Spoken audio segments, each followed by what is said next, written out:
नमस्कार, आप देख रहे हैं फॉलो अप। मैं हूं सन्नी सारद और हमारे साथ हैं हमारे सहयोगी मनोज पांडे। हेमंत सोरेन ने चौथी बार मुख्यमंत्री पद की शपथ ले ली है और शपथ लेने के बाद उन्होंने कार्यभार संभाला, कैबिनेट की बैठक की। कैबिनेट की बैठक में 8 प्रस्ताव पर मोहर भी लगी और उन 8 प्रस्तावों पर लगातार चर्चा हो रही है। और चर्चा ये हो रही है कि आखिर सरकार का लाइन लेंथ क्या है, वो साफ पता अब चल पा रहा है। लेकिन सबसे बड़ा सवाल ये है कि आखिर हेमंत सोरेन ने अकेले शपथ क्यों ली। अगर इतना भव्य कार्यक्रम था, अगुआ सरकार का शपथ ग्रहण समारोह था, तो उसमें सिर्फ हेमंत सोरेन शपथ क्यों लिए? मंत्रिमंडल का विस्तार क्यों नहीं हो पाया और मंत्रिमंडल का विस्तार कब तक हो पाएगा? कई तरह के सवाल लगातार खड़े हो रहे हैं। आज इसी मसले पर हम चर्चा करेंगे और इसके मायने समझने की कोशिश करेंगे। हमारे साथ हमारे सहयोगी मनोज पांडे साथ में रहेंगे और फोन लाइन पर हमारे सहयोगी संजय भी जुड़ेंगे। ये जानने की कोशिश करेंगे सबसे पहले पांडे जी आप ही से कि आखिर अकेला ये शपथ ग्रहण क्यों हुआ हेमंत सोरेन का? I am the boss. और ये मैसेज लाउड और क्लियर होना चाहिए। किसी को डाउट नहीं होना चाहिए, ना ही पार्टी के अंदर तो खैर डाउट है ही नहीं, गठबंधन में भी ये डाउट नहीं होना चाहिए। जिसके भरोसे सरकार बनी, चाहे वो आप देखिए, जो कल तक बीजेपी थी आज वो जेएमएम है, जो कल तक जेएमएम थी आज वो बीजेपी है। बीच में मलाई खा रही है सिर्फ कांग्रेस। तो उनको, आरजेडी को, माले को, इन सब को क्लियर होना चाहिए कि भाई हमारा बॉस, अल्टीमेट बॉस जो है वो हेमंत सोरेन है और उन्हीं के चेहरे पर ये चुनाव जीता गया है, उन्हीं के चेहरे पर वोट मांगा गया है। और इसी जो उसको करते हैं परसेप्शन नहीं, इसी संदेश को लाउड और क्लियर करने के लिए मुख्यमंत्री हेमंत सोरेन ने अकेला पदभार ग्रहण किया। संजय भी फोन लाइन पर जुड़ गए हैं। संजय, सवाल पांडे जी से ये था कि हेमंत सोरेन अकेले शपथ क्यों लिए? ये वन मैन शो था या इसके और कुछ मायने हैं? क्या आप समझ पा रहे हैं? देखिए, वन मैन शो की जहां तक बात है सनी, तो पूरे चुनाव के दौरान ही हेमंत सोरेन वो एकमात्र चेहरा दिखे। हालांकि कल्पना सोरेन ने उस भूमिका को आगे बढ़ाया और वो भी स्टार कैंपेनर की तरह, और लगातार कल्पना सोरेन की सभाओं में भीड़ दिखी, लेकिन चेहरा हेमंत सोरेन ही थे। हेमंत सोरेन की छाया के तौर पे ही कल्पना सोरेन को अब तक देखा जाता रहा। हालांकि वो इससे निकलता हुआ भी दिखाई पड़ रही हैं कल्पना मुर्मू सोरेन, लेकिन तब भी हेमंत सोरेन की जो लोकप्रियता है, उनका जो ऑरा है, उस पे एक तरीके से झारखंड ने मुहर लगाया है। और यही वजह है कि पहले दिन जो शपथ ग्रहण समारोह हुआ कल, उसमें सिर्फ मुख्यमंत्री पद की जो शपथ है वो हेमंत सोरेन ने दिया है। दरअसल वहां से एक मैसेज है, और मैसेज यही है कि भले ही गठबंधन में कई सारे दल हैं, लेकिन उसका चेहरा एक है। जिम्मेदारी हेमंत सोरेन की। आप देखिए कि जब सवाल भी उठ रहे थे आखिरी समय में, तो वो ऐसा नहीं है कि कांग्रेस को लेकर के सवाल था, राजद को लेकर के सवाल था। सीधा सवाल था हेमंत सोरेन से, नौकरी वाले ही मुद्दे पे अगर हम लोग बातचीत करें तो सीधी सी बात है कि जो भी छात्र हैं उनकी, चाहे वो नाराजगी थी या फिर जो निराशा का भाव जो भी उत्पन्न हुआ था चुनाव के दौरान, वो सारी की सारी चीजें झेलनी पड़ रही थी हेमंत सोरेन को। तो जब अब बात यह है कि आम भाषा में जब बोलते हैं कि भाई जब गलत अगले का तो अच्छा भी अगले का ही होगा। मुझे वो मुहावरा नहीं याद आ रहा है जो बोलचाल की भाषा में बताया जाता है, लेकिन उसका भावार्थ वही है कि अगर डिस्क्रेडिट जब अगले को मिलता है तो क्रेडिट भी मिलना चाहिए। और दरअसल हेमंत सोरेन ने अकेले शपथ लेकर के यही संदेश दिया है। और एक बड़ी जिम्मेदारी, आप देखिए, ये अगर वो जिम्मेदारी ले रहे हैं तो जाहिर सी बात है कि आने वाले वक्त में उनको एक जो बड़ी जवाबदेही झारखंड की जनता ने दोबारा, झारखंड जैसे प्रदेश में आप देखा होगा कि 24 वर्षों के सफर में कोई भी दूसरा चेहरा, दूसरी सरकार, कोई भी सरकार दूसरी बार रिपीट नहीं हो पाई। और एक जो प्रचंड बहुमत झारखंड की जनता ने दिया है हेमंत सोरेन को, तो हेमंत सोरेन ने इसे एक कदम आगे बढ़कर के जो है गले लगाया है इस बहुमत को। और हेमंत सोरेन ने यह संदेश दिया है कि अब जब आपने मुझे यह मौका दिया है तो इसकी पूरी गारंटी मैं लेता हूं।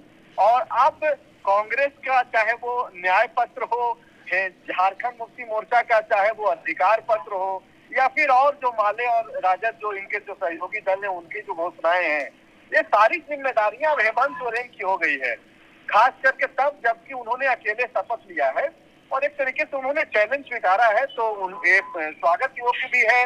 और झारखंड की जनता ने एक तरीके से जो मैंडेट दिया है उसी के दिशा में बढ़ता हुआ उनका एक कदम है। हाँ, एक जरूर पीछे तो बिल्कुल संजय फोन लाइन पर हैं। देखिए कि हाँ, सारे दल जो होते हैं सनी, वो अपनी पार्टियों का विस्तार के लिए चिंतित रहते हैं। अब बीजेपी जो सबसे बड़ी पार्टी, विश्व की सबसे बड़ी पार्टी अपने आप को कहती है, और यही वजह है कि दूसरी पार्टियां भी लगातार यह प्रयास करती है कि अलग अलग तरीके से जो है आगे बढ़े। झारखंड गठन के बाद से गुरु जी के लेगेसी को बढ़ाते हुए हेमंत सोरेन ने यह काम करने में उन्होंने सफलता हासिल की है। और आप देखिए कि ये सीट 34 सीट तक जो है पहुंचने का जो कहीं ना कहीं हेमंत सोरेन के सफल प्रयासों का नतीजा तो है। बिल्कुल संजय कह रहे हैं कि हेमंत सोरेन के सफल प्रयासों का ही नतीजा है कि जेएमएम आज 34 सीट तक पहुंची है। दूसरी बात पांडे जी संजय कह रहे हैं कि अगर जब कभी भी सरकार पर सवाल खड़ा हुआ तो हेमंत सोरेन का चेहरा ही सामने आया, वही सवाल को झेले। अब जब ये जो पूरा विधानसभा चुनाव की लड़ाई थी उसमें भी एक ही चेहरा था, दो चेहरा, हेमंत सोरेन और कल्पना सोरेन। तब जब भव्य शपथ ग्रहण समारोह था तो वन मैन शो होना लाजमी था। ये तो लाजमी है, और अब देश का पॉलिटिक्स भी ऐसा ही चल रहा है। हर सवाल मोदी जी से ही पूछा जा रहा है और मोदी जी को जिम्मेदार माना जा रहा है, और क्रेडिट भी वो खुद ले रहे हैं, तो आलोचनाएं भी खुद झेलेंगे। लेकिन हेमंत सोरेन के चेहरे पर जब वोट मांगा गया था और वो चेहरा उभर कर जनता ने कहा हाँ हम हैं, हेमंत सोरेन के साथ हैं, नहीं तो कई एक ऐसे भी उम्मीदवार जीते हैं मतलब जिन्होंने पूरा बूथ तक का दौरा नहीं किया। कई ऐसे पार्टियों को अप्रत्याशित वोट आया है जिसकी कल्पना नहीं की जा सकती। तो वो सारा जो वोटिंग पैटर्न है वो तो सिर्फ ये था कि हेमंत सोरेन को हमको जिताना है, उम्मीदवार लोग नहीं देख रहे थे। तो जाहिर सी बात है कि जब इतना बड़ा क्रेडिट उनको मिला तो उसका प्रदर्शन भी अच्छा हुआ, इसलिए वो एक अकेला शपथ लिए ताकि ये मैसेज क्लियर जाए, ताकि कोई दिक्कत ना हो कि भाई सरकार इन्हीं से और सारा जो झारखंड में काम हो रहा है इन्हीं से हो रहा है। तो जब सब किसी भी दूसरे दल की गारंटी की भी गारंटी हेमंत सोरेन, बिल्कुल ये चुनाव प्रचार के दौरान भी दिखा, चाहे वो जेएमएम के तो जो प्रत्याशी हैं उनमें तो दिखा ही, और खास करके इंडिया गठबंधन के दूसरे दलों के भी जो प्रत्याशी थे वो एक कोशिश यही कर रहे थे कि हेमंत सोरेन और कल्पना सोरेन का कार्यक्रम जो है उनके इलाके में कम से कम हो, एक तो हो ही, एक से अधिक हो जाए तो और बढ़िया। और यही वजह है कि एक वन मैन शो बनाकर जो है देश भर में ये मैसेज देने की कोशिश की गई। लेकिन इससे जुड़ा हुआ संजय सवाल यही है कि क्या इसके पीछे कांग्रेस के अंदर सब कुछ ठीक नहीं होने का मैसेज है? क्या कांग्रेस ये चुन नहीं पा रही है कि इस बार किसे मंत्री बनाया जाए? नहीं, मुझे नहीं लगता है कि ये एक आधार बना है। दरअसल कांग्रेस कोटे के जो मंत्री होंगे वो तो कांग्रेस पार्टी को तय करना है, इसमें कोई दो राय नहीं है सनी। लेकिन बात यह है कि क्या कांग्रेस इस कदर मजबूत है झारखंड में कि वो हस्तक्षेप करे या बातचीत करने की स्थिति में हो, चर्चा करने की स्थिति में हो कि उनको जो है बराबरी का दर्जा गठबंधन दल में जो होना चाहिए था वो मिले? तो वैसा तो कुछ दिखाई नहीं पड़ रहा है। आप देखिए कि चुनाव के दौरान भी कांग्रेस हेमंत सोरेन की छाया में ही रह करके चुनाव लड़ी है। तो कांग्रेस पार्टी हेमंत सोरेन के इतर नहीं है, हेमंत सोरेन की छाया में है झारखंड में। और इसको अगर कांग्रेस एक्सेप्ट नहीं करेगी तो कांग्रेस के नेताओं को इस पे सोचना चाहिए कि आखिरकार कौन सा वो एक चेहरा है जो झारखंड में कांग्रेस को नेतृत्व कर रहा है। नहीं, कांग्रेस यहाँ ऐसा नहीं है कि हेमंत सोरेन को इग्नोर कर रही है या उन पर हावी होना चाहती है। दरअसल ये तो पार्टी के अंदर की लड़ाई होगी ना कि 4 लोग जो मंत्री बनेंगे वो कौन होंगे। तो क्या कांग्रेस के अंदर सब कुछ ठीक नहीं है? नहीं, कांग्रेस के अंदर बिल्कुल सब ठीक है। अब दरअसल देखिए ये जो 16 विधायक आए हैं ना जीत करके, हाँ, तो इन 16 में से कई जो नए जो दावेदार हैं, आप देखिए कि अपर क्लास में अनूप सिंह दूसरी बार चुनाव जीत करके आ गए हैं। स्वर्गीय राजेंद्र सिंह के बेटे हैं। मजदूर यूनियन, कोल मजदूर यूनियन से उनका एक जुड़ाव है। तो एक बड़ा चेहरा आज के डेट में कांग्रेस पार्टी के भीतर पॉलिटिकल चेहरा उभर के आए हैं, तो उनकी एक दावेदारी है। अपर क्लास में एक श्वेता सिंह है, उनकी भी दावेदारी है। ऑलरेडी दीपिका पांडे सिंह वगैरह पहले से मंत्री रही हैं, हालांकि बादल पत्रलेख को पिछला बार हटा दिया गया था और वो तो उनको तो चुनाव में हार भी मिली है, तो अब बादल पत्रलेख तो है नहीं। और बाकी तो दूसरे हैं। आप देखिए कि इरफान अंसारी अल्पसंख्यक कोटे से हैं जरूर, लेकिन आलमगीर आलम की पत्नी चुनाव जीत करके आ गई हैं। हालांकि मेरे पास जो खबर है उसके मुताबिक इरफान अंसारी ही अल्पसंख्यक कोटे से वो मंत्री बनेंगे। लेकिन फिर भी अभी देखिए, दरअसल सनी, आप जो सवाल पूछ रहे हैं और अगर उसका सीधा जवाब दे दिया जाए तो कांग्रेस के जो यहाँ पे कर्ता धर्ता है उनकी जो क्या बोलना ठीक नहीं, पकड़ ढीली है थोड़ी, ऊपर सवाल उठ जाएगा। हाँ। आप देखिए कि ये लोग बार्गेनिंग के लिए छोड़ दिया गया है कांग्रेस में कि भाई आकर के यहाँ पे डील करो। हाँ बाबा पांडे जी, क्या बार्गेनिंग के लिए छोड़ दिया गया है? कांग्रेस में 4 कौन चेहरे होंगे जो मंत्रिमंडल में शामिल होंगे? किसको छोड़ दिया गया है? मतलब अभी तक सिलेक्शन नहीं हो पाया या वहां से बताया नहीं गया? नहीं, राष्ट्रीय पार्टी हर चीज बहुत सोच समझ के निर्णय लेती है, बहुत पानी छान के पीती है। इसलिए कई बार उनकी कमजोरी भी होती है कि वो निर्णय इतना लेट से करते हैं कि वो परिणाम उनके स्वरूप नहीं आता।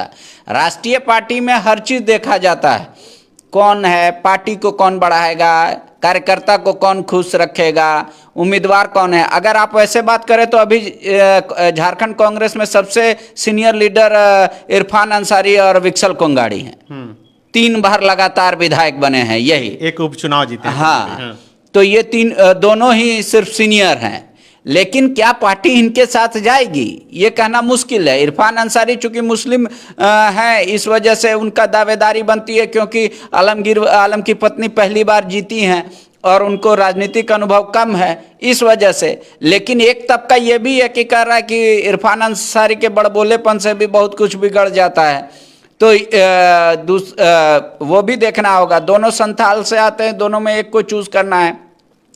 क्रिश्चियन समुदाय, मेरे पास जो जानकारी है उसके अनुसार निशात आलम का नाम दिल्ली से आ भी गया था, और वो इसीलिए क्योंकि दिल्ली ये मान के चल रही है कि भाई सबसे बड़ी अदालत जो है जनता की अदालत होती है, और जनता की अदालत ये साबित कर दी है सबसे अधिक वोटों से जिता के कि वो जेल गए हैं। ठीक है, लेकिन ठीक है सब, तो इसलिए निशात आलम का नाम जो है वो आया हुआ था। लेकिन अभी जो जानकारी आ रही है फिर से, उसके अनुसार लग रहा है कि इरफान अंसारी का फिर से नाम आ गया है। देखिए, ये कह नहीं सकते कि इरफान का बनना पक्का है या उनका निशात का बनना पक्का है। दोनों में से एक पक्के हैं, ये तो पक्का है बस। हाँ। अब किसका भाज कब लग जाता है राष्ट्रीय पार्टी में, इसीलिए राष्ट्रीय पार्टी के कई बार आपको देखेंगे कि फैसले चौंकाने वाले होते हैं। क्यों? क्योंकि उनमें डिसीजन मेकिंग बॉडी तक पहुंचते पहुंचते मामला इतना बार छन जाता है। मान लीजिए यहाँ के विधायकों की राय प्रभारी लेकर जाएंगे, प्रभारी राय स्पष्टता के साथ रखेंगे या कुछ ऐड ऑन कर देंगे। उसके अलावा वेणुगोपाल जी निर्णय लेने से पहले राहुल गांधी जी से क्या बात करेंगे, राहुल गांधी जी उससे पहले खड़गे जी से क्या बात करेंगे। तो और सबके पास सबका अपना अपना इनपुट है। ऐसा नहीं है कि सिर्फ विधायक इनपुट है, पूर्व विधायक हैं, वर्तमान पूर्व प्रदेश अध्यक्ष है, पुराने कार्यकर्ता हैं, और उनके जो अधिकारियों की लॉबी होती है। तो हर कोई अपना अपने सोर्स से लेता है। तो इसी वजह से जहाँ पे होता है कि रीजनल पार्टी होती है, जहाँ डिसीजन मेकिंग बॉडी सिर्फ एक आदमी होता है, वहाँ निर्णय तुरंत होता है और एक आदमी के सोच से होता है। अब जहाँ पे कई लेयर छटने के बाद फाइनल मोहर लगाएंगे राहुल गांधी, तो वहां पे तो लेयर बाय लेयर में कई चीजें, मिनरल्स छट जाएंगी, तो कहीं आयोडीन कम हो जाएगा। वो तो छन्नी के ऊपर डिपेंड करता है। कई तरह की बातें हैं, चूंकि 56 सीट टोटल इंडिया गठबंधन जीत कर आई है, और अगर प्रमंडल के हिसाब से, जाति के हिसाब से, समीकरण के हिसाब से देखिएगा तो कई ऐसे चेहरे हैं जो मजबूत दावेदार हैं। और मुझे लगता है कि इंडिया गठबंधन में इसी को सुलझाने की कोशिश की जा रही है कि प्रमंडल को भी साथ लिया जाए, जातीय समीकरण को भी साथ लिया जाए, वो अनुभव को भी साथ लिया जाए, हर कोई कुछ साधते हुए ये फॉर्मूला निकाला जाए कि सबकी दावेदारी जो है वो मजबूत हो पाए इसमें, क्योंकि आप देखिए कि राहुल गांधी लगातार SC ST OBC की बात करते रहे हैं, तो क्या इस बार कांग्रेस अपने कोटे से SC उम्मीदवार जो SC विधायक हैं उन्हें मंत्री बनाती है या फिर नहीं बनाती है, अब ये आगे देखना होगा। लेकिन अभी भी सबसे बड़ा सवाल ये है कि आखिर मंत्रिमंडल का विस्तार कब तक होगा? अगर देर हो रही है तो उसके पीछे का कारण क्या है? पहले पांडे जी संजय से ही जान लेते हैं। संजय, आपके पास क्या जानकारी है, मंत्रिमंडल का विस्तार कब होगा? तब जबकि कल हेमंत सोरेन जो जानकारी है, हाँ, उसके मुताबिक एक तो कल मुख्यमंत्री हेमंत सोरेन ने कल एक बयान दे दिया मंत्रिमंडल की बैठक के बाद, शपथ लेने के बाद जब उन्होंने पहली कैबिनेट की, तो उसमें उन्होंने कहा पत्रकारों के सवालों का जवाब देते हुए कि जल्द हो जाएगा, 2-3 दिन वक्त लगेगा, मंत्रिमंडल का विस्तार हो जाएगा। लेकिन एक जो अपडेट आ रहा है उसमें यह है कि हो सकता है कि फ्लोर टेस्ट होने के बाद जो है मंत्रिमंडल का विस्तार हो, विशेष सत्र आहूत कर दिया गया है। हाँ। और उसमें समय लग सकता है, पहले फ्लोर टेस्ट होगा और उसके बाद जो है मंत्रिमंडल का विस्तार। मतलब बड़ी जानकारी आप दे रहे हैं कि फ्लोर टेस्ट के बाद ही मंत्रिमंडल का विस्तार होगा।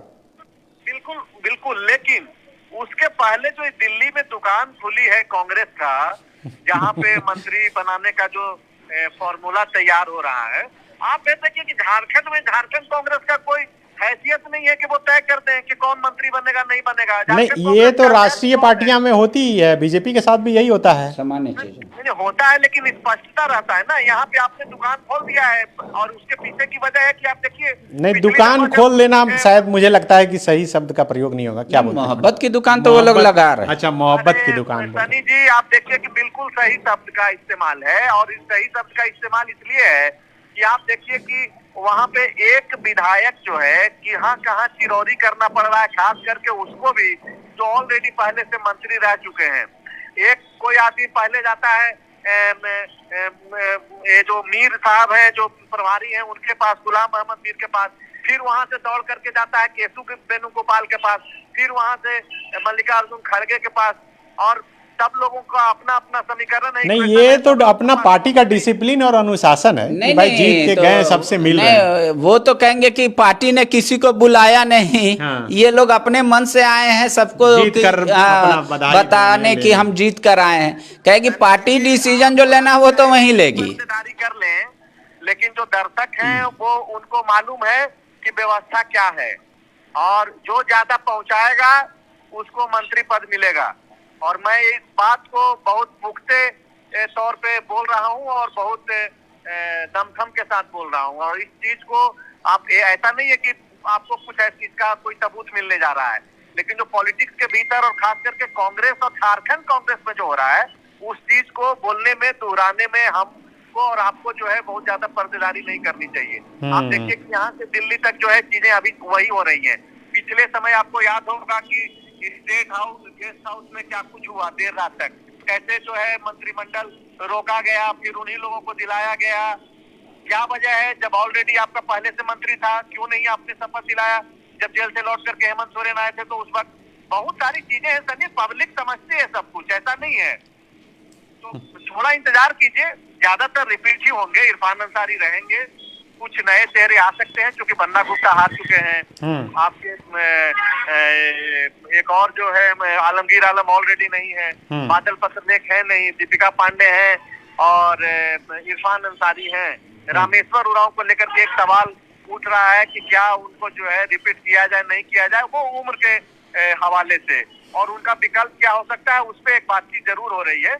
और उसको लेकर के भी जो तैयारियां, देखिए अगर स्पष्ट हो जाए सनी, तो ये जो भागम दौड़ चल रहा है वो विधायक निश्चिंत हो जाएंगे। लेकिन सबको आश्वासन दे दिया गया है। दरअसल जब मैं ये बातें दमखम के साथ बोल रहा हूँ कि दुकान खोल लिया गया है, तो उसके पीछे का लॉजिक है कि आप सबको एक सपना दिखा रहे हैं और सबको जो है दौड़ रहा है उम्मीद से।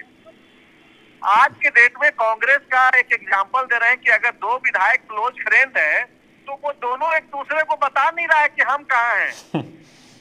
ऐसी परिस्थितियां हैं।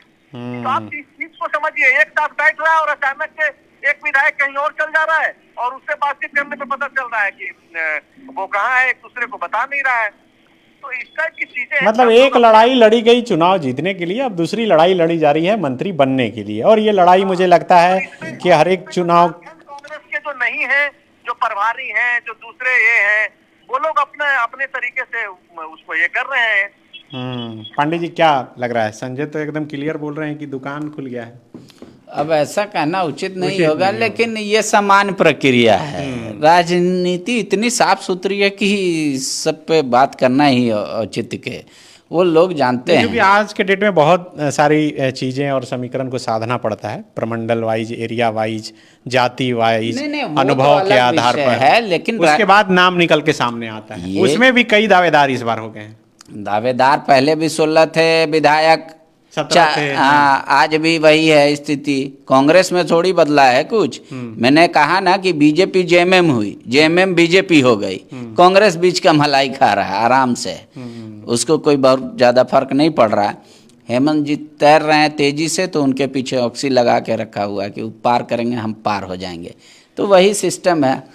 तो हेमंत जी के नाम पर है, हेमंत जी को ही अपना बारात सजाना है, क्योंकि भले ही पॉलिटिकल पार्टी का ये अपना रहता है कि हम मंत्री पद का नाम देंगे, पर ये विशेषाधिकार है मुख्यमंत्री का कि उनके कैबिनेट का मेंबर कौन होगा। वो राज्यपाल अपना पावर देते हैं सीएम को, और सीएम अपना पावर का डिस्ट्रीब्यूशन करते हैं विभाग में। तो वो किसी को भी चाहें तो वो कैबिनेट मंत्री बना सकते हैं, वो विधायक रहे ना रहे, संविधान उनको इतनी इजाज़त और खुली छूट देता है कि 6 महीना तक तो वो जिसको चाहेंगे उसको बना सकते हैं। तो बिल्कुल पांडे जी कह रहे हैं कि मुख्यमंत्री जिसको चाहें उसे मंत्री बना सकते हैं, लेकिन चूंकि गठबंधन की सरकार है और इस चुनावी लड़ाई में जो है हर कोई मजबूती के साथ लड़ाई लड़ा है, तो गठबंधन की जो पार्टियां हैं उन्हें भी अपने पार्टी से कौन होगा मंत्री उसे चुनने का अधिकार है, और उसी का समय दिया जा रहा है। और समय अभी काफ़ी है, पिछले बार भी 9 दिसंबर से लेकर 12 दिसंबर तक का समय है जब ये विशेष सत्र चलेगा, और उससे पहले लग नहीं रहा है कि मंत्रिमंडल का विस्तार हो जाएगा। हो भी सकता है क्योंकि मुख्यमंत्री ने बयान दिया है, लेकिन कांग्रेस के लोग क्या मान जाएंगे, कांग्रेस क्या नाम तय कर पाएगा, ये भी एक बड़ा सवाल है। कांग्रेस के बाद फिर जेएमएम अपनी पार्टियों से जो है जाति के आधार पर, समीकरण के आधार पर, क्षेत्र के आधार पर नाम तय करेगा। हो सकता है कि तय हो चुका हो। समय इशू नहीं है। जो 9 दिन में नहीं तय कर पाएगा वो 10 दिन के बाद 15वें दिन में तय कर लेगा, ये कोई लॉजिक नहीं है। जो तय करना वो 9 दिन में कर सकता है। 9 दिन बहुत सफिशिएंट होता है। अभी तो शपथ ग्रहण जब से 23 तारीख से 24 तारीख से इसका दौड़ है। 24 तारीख से अगर आप 5 तारीख तक भी नहीं कर पा रहे हैं तो आपको 6 महीना क्या 5 साल भी मिलेगा, तब भी आप चर्चा ही करते रहेंगे। सरकार ऐसे भी 2 तरह की चर्चा करती है। इस बार आपके मुद्दे पर चर्चा होगी और अगले 5 वर्ष आपके मुद्दे पर गंभीरता पूर्वक चर्चा होगी। तो वैसी पॉलिटिकल पार्टी को करना है तो फिर करते रहिए, समय कोई इशू नहीं है। वही है कि गेटिंग सेटिंग जो बनाना है उसमें किसका पौवा किस भारी हो जाएगा, कब हो जाएगा, वो कहना मुश्किल है। तो बिल्कुल किसका पौवा भारी हो जाएगा ये कहना बड़ा मुश्किल है, और इसी में अपने जुगाड़ में जो है सभी लगे हैं। आप भी फॉलोअप के साथ बने रहें, लगातार पल पल अपडेट हम देते रहेंगे, बताएंगे कि कौन मंत्री बनने जा रहा है। आप किसे चाहते हैं कि हेमंत सोरेन के मंत्रिमंडल में कौन लोग शामिल हों, कमेंट करके ज़रूर बताइएगा। शुक्रिया।